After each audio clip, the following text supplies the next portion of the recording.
ఇందులో అగ్రిగోల్డ్ యాజమాన్యం ఎందుకు వెళ్ళిందో తెలియదు. అయితే ఇవాళ జరగడానికి నేను అనుకోవడం అయితే ఇప్పుడు ఒక ప్రతి అంశం దగ్గర ఒక స్ట్రాటజిక్గా ఉంటుంది. మీరు చూడండి, ఇదివరకు జగన్ ఏదైనా ఒక పెద్ద పథకం పెట్టే రోజున ఒక నెగిటివ్ వార్తలు ఆ రోజు క్యాంపెయిన్గా ఒక ఇష్యూ వచ్చేది. వివేకానంద రెడ్డి కేసు అనినో లేకపోతే ఇంకొక కేసు. అట్లాగే ఇప్పుడు జగన్ ఒక రషీద్ కేసు దగ్గరికి వెళ్తుంటేనో లేకపోతే ఒక సుబ్బారెడ్డి కేసు దగ్గరికి వెళ్తున్నప్పుడు కరెక్ట్గా ఆ రోజున ఒక అక్రమ సంబంధం ఇష్యూ వస్తాయి.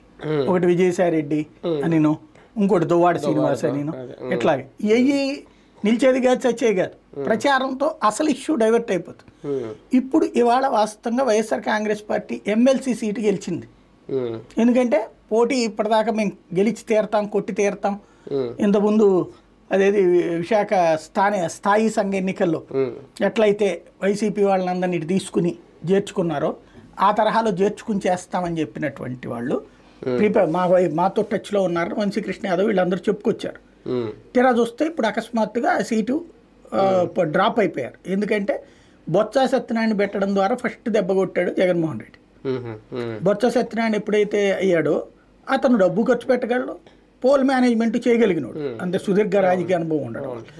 దాంతో యువతలో మేనేజ్ చేయాలంటే అదే స్థానిక సంస్థల ప్రజాప్రతినిధులు, అందులో ఆ ఏరియాలో ఉన్న ప్రజాప్రతినిధులందరినీ ఏకం చేసుకోగలిగాడు బొత్స.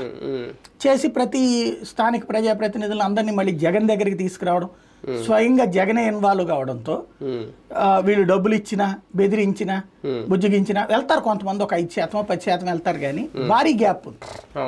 ఆ గ్యాప్ని ఫిల్ చేసేటటువంటి